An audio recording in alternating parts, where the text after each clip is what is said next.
Just out for a little hike to check on one of my geocaches. Had some complaints about it, so I'm going to tune it up. But out on the Eagle Rock Trail out in El Chorro Regional Park. I'm on top of the Eagle Rock Trail, so I'm overlooking the surrounding area. There's the Chorro Valley, Cuesta College, and Camp San Luis over here. That's a training burn that they're having over at, well, I'm not sure whose property. It looks like it might be Camp San Luis's property, but it is a training burn. So, Hollister Peak over here in the distance. But up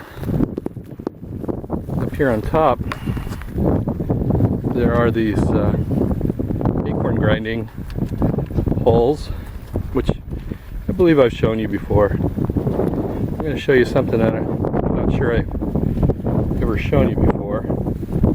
So there's 1, 2,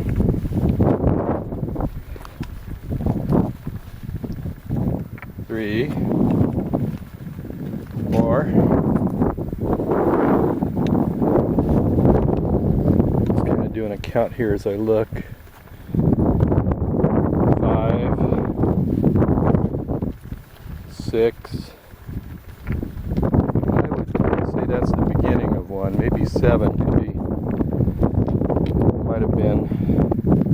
But more interesting to me, across the way is this other slab of stone, and I call this the grandmother's seat. The reason I call it the grandmother's seat is because up here, overlooking that work area, is a single grinding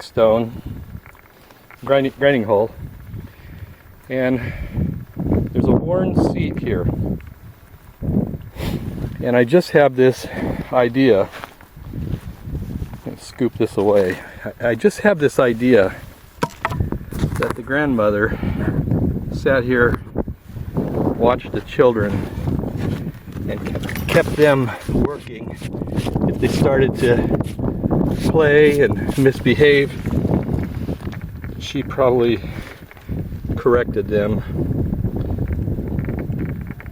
But this gives her a good commanding view of what the youngsters are doing. And then there's a safety aspect here. Well, first of all, this is probably about the only area that I know of right in this vicinity where you have slabs of stone that could be used for this purpose. But also, very important, is you have the high ground.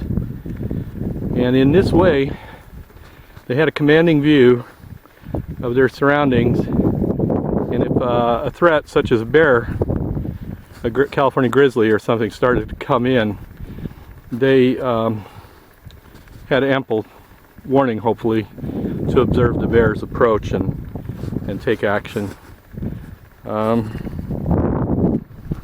Not sure whether any of the men were assigned to stay close. You know, these were really gentle people, and I suspect the men were out hunting and gathering, looking for any game they could get, small game or large game deer. So they might have been on their own if a bear approached. And then in the late 1700s, 1770s, you started seeing the Spanish colonize, and they might have started seeing Spaniards and Padres coming in and then trying to bring them into the fold, turn them into neophytes and bring them into the mission. And then we have Cerro Romaldo over here, which I've talked about before. The base of this peak is a Mexican land grant. It was very small, about 113 acres, given to a California Indian who had been a friend to the missions.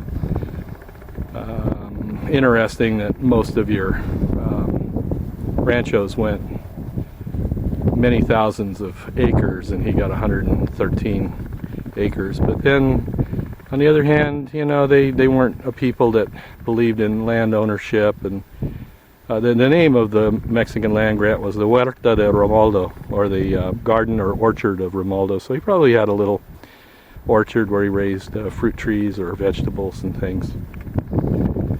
So just a little history, but yeah, the grandmother's seat.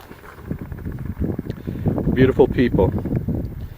We could talk of them in past tense, but it wouldn't be appropriate because there are still Chumash and Yokut and Salinan people who live among us and work hard to retain and educate people on their heritage and their history, and probably to some degree they've been assimilated into our society, but I think we owe a duty to these beautiful people to recognize them and acknowledge them and show respect.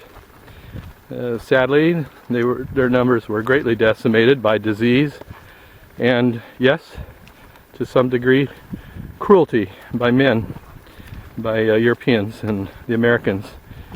And we can't take back what's been done. It's in the past, but it would be highly inappropriate for us to try to sweep this history under the rug or not acknowledge it.